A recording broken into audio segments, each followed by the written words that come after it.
Good morning student. Electrician of heater प्रथम वर्ष के छात्रों के लिए वर्कशॉप कैलकुलेशन और साइंस विषय के अंतर्गत हम लोग अध्याय 12 मेंसुरेशन के बारे में पढ़ रहे हैं। क्षेत्रमिति इस अध्याय का आज 13वां वीडियो क्लास है जो आपके लिए अपलोड कर दिया जाएगा कुछ समय बाद। तो मेंसुरेशन का मतलब ये है कि क्षेत्रफल या क्षेत्रमिति, क्षेत्र की माप करना। इस अध्याय में अभी तक हमने विभिन्न ज्यामितीय आकृतियों के बारे में देखा और उनके गुणों के बारे में अध्ययन किया।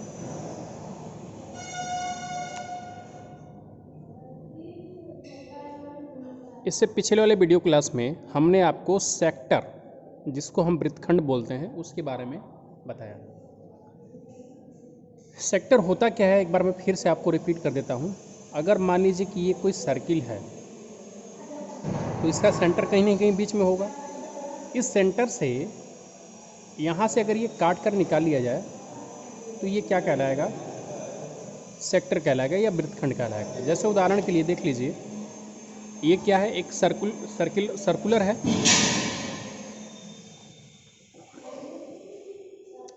अब अगर ये एक सर्किल है और मैं इसको यहाँ पे सेंटर मान लेता हूँ कि मान लीजिए ये सेंटर है, तो अगर मुझे इतना भाग काटना है। अच्छा, एक बात ध्यान दीजिए कि ये पूरा अगर सर्किल है और इसका सेंटर ये है, ठीक है, तो इसका रेडियस क्या हो जाएगा, ये यहाँ से लेकर के यहाँ तक ये भी रेडियस होगा, ये भी रेडियस होगा, ये भी रेडियस होगा। ये सभी क्या होगा, रेडियस। सेंटर से परिधि पे जो भी लाइन जाएगी वो रेडियस होगी। तो सेंटर ये और सेंटर से परिधि पे ये लाइन गई, ये भी रेडियस हो गई, त्रिज्या हो गई, ये भी त्रिज्या हो गई, ये भी त्रिज्या हो गई, ये भी त्रिज्या, ये भी त्रिज्या। और एक बात ये होता है कि परिधि पर दो बिंदु, जैसे परिधि पे एक बिंदु ये ले लिया, एक बिंदु ये ले लिया। अगर इन दो बिंदुओं को मिलाने वाली एक रेखा ऐसी हो जो केंद्र से होकर गुजरती है तो वो व्यास कहलाती है। तो जैसे मान लीजिए कि ये रेखा परिधि पे थी और ये रेखा थी। अब अगर हम इन दो बिंदुओं को मिलाने वाली एक रेखा खींचते हैं तो ये रेखा मान लीजिए है, और ये जो रेखा हमने खींचा है ये वृत्त के केंद्र से ही वो होकर गुजरती है। तो ये पूरा क्या कहलाता है, वृत्त का व्यास कहलाता है। अब अगर आपको इतनी बात समझ में आई है तो मैं आपको सेक्टर के बारे में समझा रहा हूँ कि अगर ये वृत्त है,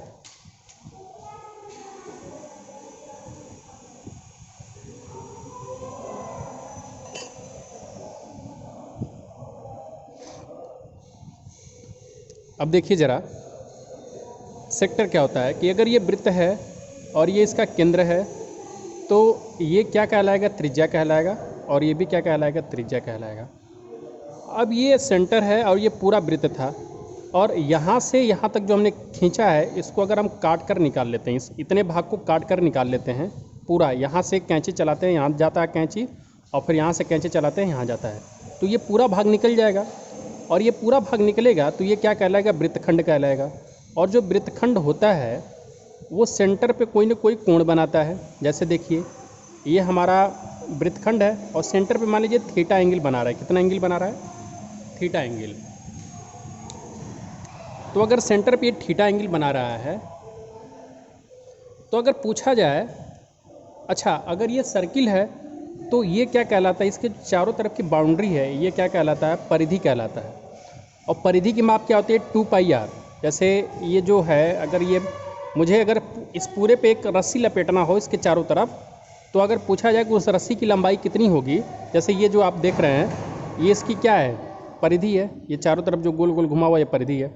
अगर इस वृत्त पे मुझे एक रस्सी लपेटना हो तो कितने मीटर की रस्सी चाहिए, ये कैसे पता चलेगा, तो ये पता चलता है सर्किल के परिमाप से। तो सर्किल के परिमाप अर्थात वृत्त के परिमाप का सूत्र क्या होता है, 2πr। इतनी बात समझ में आई। अब मैं आपको ये कह रहा हूँ कि ये आपका सर्किल था, यहाँ से यहाँ तक इसको काट करके ये भाग निकाल दिया गया है, और ये जो जितने कोण पे काटा गया है ये थीटा था। अब थीटा आपका कुछ भी हो सकता है, 10 degree, 30 degree, 45 degree, 100 degree, 180 degree, वो आपको दिया गया होगा। कई बार तो ऐसा भी हो सकता है कि ये 90 डिग्री हो जाए। तो 90 डिग्री का मतलब कि ये जो है, अगर सर्किल को हम 4 भागों में बांटें हैं, अगर इस सर्किल को, ये जो सर्किल है इसको अगर हम 4 भागों में बांटें इस तरह से, तो प्रत्येक कोण ये कितना हो जाएगा 90 डिग्री, ये भी कितना 90 डिग्री, ये भी कितना 90 डिग्री, ये भी कितना 90 डिग्री। तो अगर एक पूरे कंप्लीट सर्किल को, एक पूरे वृत्त को अगर हम 4 वृत्तखंडों में तोड़ेंगे बराबर बराबर, तो प्रत्येक वृत्तखंड कितने डिग्री का होगा, 90 डिग्री का होगा। तो एक बात बताइए, अगर एक पूरा वृत्त है, इसका क्षेत्रफल कुछ न कुछ आता और उस क्षेत्रफल को हमने 4 भागों में तोड़ लिया, तो इसका मतलब कि इस वाले भाग का क्षेत्रफल पूरे भाग का कितना होगा, 1/4 होगा। उसी प्रकार से इस वाले भाग, इस वृत्तखंड का क्षेत्रफल पूरे भाग का 1/4 होगा।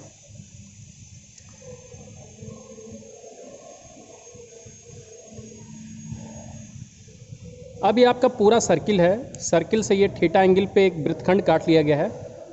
तो अब प्रश्न को समझिए, वृत्त की त्रिज्या ज्ञात करें। अगर वृत्तखंड का कोण 60 डिग्री है और वृत्तखंड का क्षेत्रफल 144 सेंटीमीटर है, तो एक बात आपको पता चल गई है कि जो थीटा है ये कितना है, 60 डिग्री है। ये थीटा कितना है, 60 डिग्री है। और इस पूरे वृत्तखंड का जो क्षेत्रफल है वो कितना है, 144 सेंटीमीटर स्क्वायर है। तो आपको मालूम क्या करना है कि इस वृत्त की त्रिज्या, ये जो त्रिज्या है ये हमें r, इसकी लंबाई मालूम करनी है, ये r की लंबाई मालूम करनी है। तो एक बात बताइए, ये जो वृत्तखंड काटा गया है इसका परिमाप क्या होगा। तो अगर ये, पहली बात तो ये है कि जो परिमाप होता है किसी भी ज्यामितीय आकृति का पूरा जो माप होता है, लंबाई का माप, वही परिमाप कहलाता है। तो अगर हम इसको यहाँ से काट कर निकाल लेंगे, तो एक तो ये लंबाई, एक ये लंबाई और एक ये लंबाई, यही इसका परिमाप होगा, तीनों का योगफल। तो ये त्रिज्या के बराबर होगा, ये भी त्रिज्या के बराबर होगा, और ये इसको हमें निकालना पड़ेगा। और ये कितने, ये आर्क कहलाता है, ये चाप कहलाता है वृत्तखंड का। तो वृत्तखंड के चाप की जो लंबाई होती है वो किस फार्मूले से निकलती है,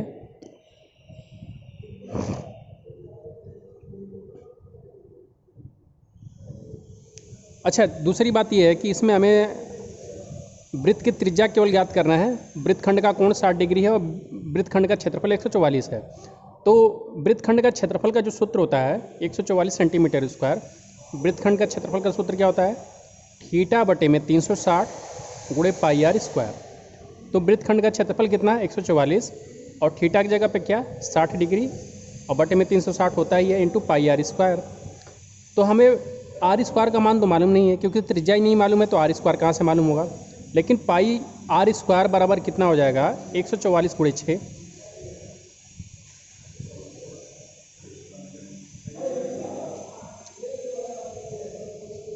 अब यहाँ से आप ये देखेंगे कि जो आर स्क्वायर है, उस आर स्क्वायर की जो वैल्यू है 144 गुणे 6 बटे 3.14 हो गई। और यहाँ से जब इसको हल करेंगे तो आर स्क्वायर का मान कितना हो जाएगा, 274.91। तो हमें आर स्क्वायर का मान, मतलब इसके वर्ग का मान नहीं मालूम करना है, हमें आर का मान मालूम करना है। और हमने ज्ञात क्या किया है, आर स्क्वायर करना है, ज्ञात कर लिया है। तो आर का मान क्या होगा, कणी में 274.91, और 274.91 सेंटीमीटर स्क्वायर का जब वर्गमूल लेंगे तो कितना आ जाएगा, 16.58 सेंटीमीटर, और यही त्रिज्या का मान होगा। तो इसका मतलब ये है कि जो त्रिज्या आई, ये जो रेडियस होगा, ये कितने के बराबर होगा, 16.58 सेंटीमीटर का होगा।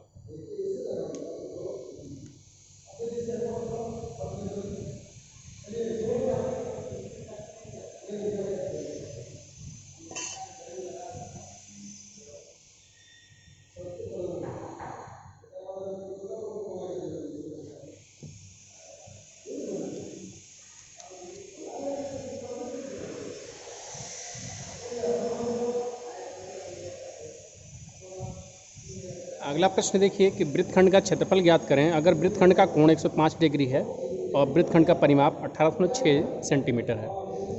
तो ये सर्किल था,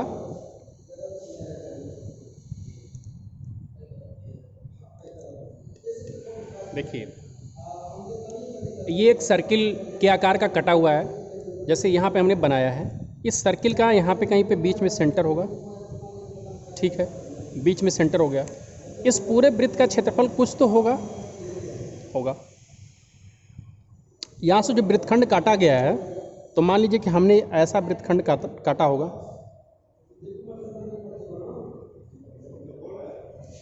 तो ये जो वृत्तखंड काटा गया है,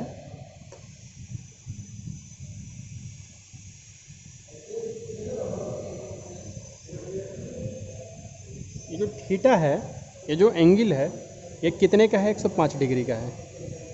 और ये आपका कितना है? ये रेडियस के बराबर है, आर के बराबर। और ये भी कितना है? ये भी रेडियस के बराबर है, आर के बराबर। ठीक ना? तो इस पूरे वृत्तखंड का अगर परिमाप दे दिया गया है तो वृत्तखंड का परिमाप कितना दिया है? 1806। और ये किसके बराबर होगा? R plus L.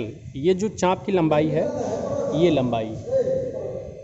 लंबाई आप देख रहे हैं, ये क्या होगा? चाप। यही वृत्तखंड का चाप कहलाता है। तो इस पूरे वृत्तखंड का अगर ये काट कर निकाल लिया जाता तो इसका जो परिमाप होता आर प्लस एल, इसके बराबर होता।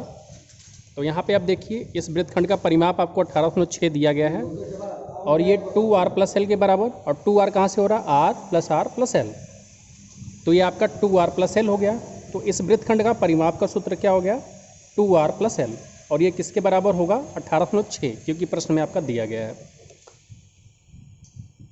अब जो L है, ये जो चाप है, इसकी लंबाई कितनी होती है? जब ये सर्किल पूरा कंप्लीट होता है, एक वृत्त, तो ये जो पूरा ये परिधि कहलाता है, ये 2 पाई आर के बराबर होता है।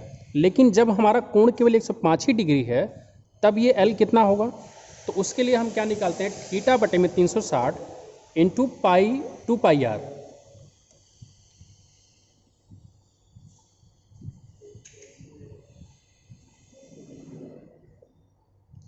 तो हमने देखिए यहाँ से जो आपको वृत्तखंड का परिमाप दिया गया है उसको फार्मूले में फिट कर दिया, रख दिया। L का मान जो चाप है वो थीटा बटे में 360 इंटू 2 पाई आर होगा। यहाँ से हमने 2r कॉमन ले लिया है, तो यहाँ पे बच गया 1 और यहाँ पे बच गया थीटा बटे में 360 इंटू पाई। और ये किसके बराबर होगा? 1806 के बराबर होगा। इसके बाद आप ध्यान दें, r बराबर हो जाएगा ब्रैकेट में 1 प्लस थीटा की वैल्यू हमने 105 रख दिया है बटे में 360, पाई का मान 22/7। इस 7 से भाग दिया 105 में, 15 बार में कट गया है। अब ये क्या हो गया? 15 में अगर 22 का गुणा करेंगे तो 15 में आप 20 का गुणा करना सीख लीजिए, 300 होगा। अब 15 में फिर 2 का गुणा कर लीजिए, 30 होगा। तो 300 में 30 जोड़ देंगे तो 330 हो जाएगा। तो यहाँ से इसको जब हम हल करते हुए आ रहे हैं तो r ब्रैकेट में 1 प्लस 330 बटे में 360 और ये बराबर आ रहा है 9.3 के, क्योंकि यहाँ से जो 2 था उसको हमने 1806 के बटे मिला दिया है, तो ये 9.3 हो गया है। अब यहाँ से आप देखें ध्यान से, तो 330 बटे में 360 को हमने हल किया तो 11 बटे में 12 हो गया। तो r का मान कितना? r बराबर कितना हो गया? r ब्रैकेट में 1 प्लस 11 बटे 12 बराबर 9.3 सेंटीमीटर। इसको और हल करेंगे तो ये कितना हो जाएगा? 12 प्लस 11 बटे में 12 बराबर 9.3। तो यहाँ से r की वैल्यू कितनी आ जाएगी? 9.3। ये 12 का तिरिक गुणा हो जाएगा 12 बटे में 23, क्योंकि ये 12 और 11 कितना हो जाएगा? 23। तो 9.3 सेंटीमीटर बटे में 23, तो r का मान कितना आ गया? 4.85 सेंटीमीटर। तो हमने जो वृत्तखंड लिया था, इस पूरे वृत्तखंड का परिमाप, मतलब इसकी लेंथ और इसकी लेंथ जोड़ करके प्रश्न में दे दिया गया था 1806 सेंटीमीटर। और हमें ये एंगल भी दे दिया गया था कि 105 डिग्री है। हमें निकालना क्या था? त्रिज्या निकालना था। तो हमने किया क्या कि ये जो L होता है, ये L निकालने का मतलब जो चाप निकालने का फार्मूला आता है वो थीटा बटे में 360 इंटू 2 पाई आर के बराबर होता है। और R को हमने रख ही दिया था, 2r बन गया था।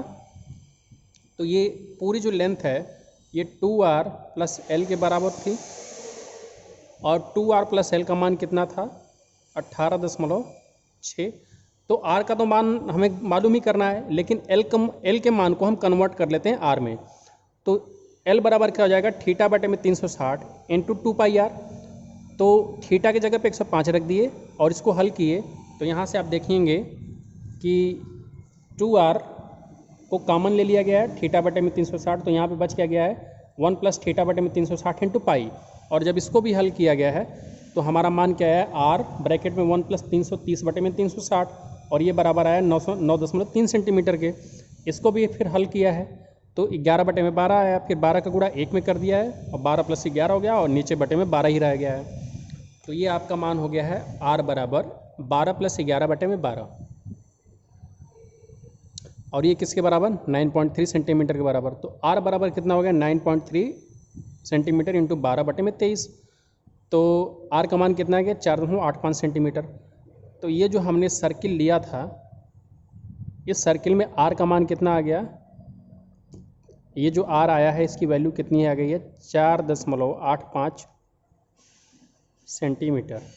तो जब हमें आर का मान पता चल गया है तो इस पूरे वृत्त का क्षेत्रफल ये कितना एरिया कवर कर रहा है ये मालूम कर सकते हैं। क्यों, पाई आर स्क्वायर के फार्मूले से पाई आर स्क्वायर लगा देंगे, आर का मान मालूम ही चल गया है, पाई का मान 3.14 होता ही है, तो उसी को करते हैं। तो वृत्तखंड का क्षेत्रफल बराबर क्या हो जाएगा थीटा बटे में 360 into pi R square. Theta का मान हमने 105 डिग्री रख दिया बटे में 360 डिग्री, पाई का मान 22/7 इंटू आर जो हमने 4.85 सेंटीमीटर निकाला था उसका वर्ग कर देंगे। तो 15 × 11 और 4.85 सेंटीमीटर का वर्ग बटे में 180। अब हुआ क्या है यहाँ से देखिएगा, 7 का भाग दें 105 में 15 बार गया है, फिर 22 को कटा है 2 से 11 बार में कट गया है, 360 को कटा है 180 बार में कट गया है। तो अब ऊपर क्या बच गया 4.85 का स्क्वायर गुणे 11 गुणे 15, तो 15 × 11 × 4.85 सेंटीमीटर का स्क्वायर बटे में 180। तो जब पूरा गुणा किए हैं ऊपर तो 3881.2125 आया है और बटे में 180। जब इसको हल करेंगे ये तो हमारा जो क्षेत्रफल आएगा इस वृत्तखंड का वो एरिया का मान कितना आ जाएगा, एरिया बराबर हो जाएगा 21.56 सेंटीमीटर स्क्वायर। तो इस एरिया का जो मान आ गया, ये जो एरिया है वृत्तखंड का ये कितना एरिया कवर कर रहा है, इसका मान कितना आ गया 21.56 सेंटीमीटर स्क्वायर।